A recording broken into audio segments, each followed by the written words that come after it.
मचिया ही बैठली सासु सरब गुनया गरी हो। मचिया ही बैठली तू सासु सरब गुनया गरी हो। ए सासु मान करे चावल के चबना खाए के बैगन के चोखा खाए के हो। ए सासु मान करे चावल के चबना खाए के बैगन के चोखा खाए के हो।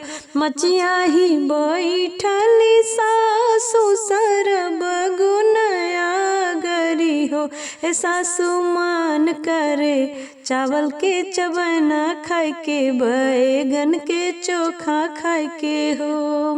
इतना वचन सुनली सासु त सुना ही न पावेली हो। इतनी वचन सुनली सासु त सुना ही न पावेली हो। ए ललना कोठिला में चौरा चुरावेली हमके न देखावेली हो। ए ललना कोठिला में चौरा चुरावेली हमके न देखावेली हो। मचिया ही बैठली गोतिनिया सरब गुनया गरी हो।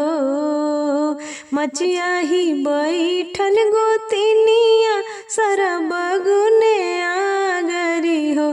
ए गोतिनी मान करे चावल के चबना खाए के बैगन के भरता खाए के हो। ए गोतिनी मान करे चावल के चबना खाए के बैगन के भरता खाए के जामल जामल दही खाए के हो।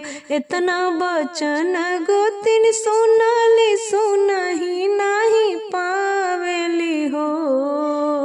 इतना वचन गोतिन सुनली सुनही नाही पावेली हो। ए ललना कोठिला में चौरा चुरावेली भुसियौ न देखावेली हो। ए ललना कोठिला में चौरा चुरावेली भुसियौ न देखावेली हो।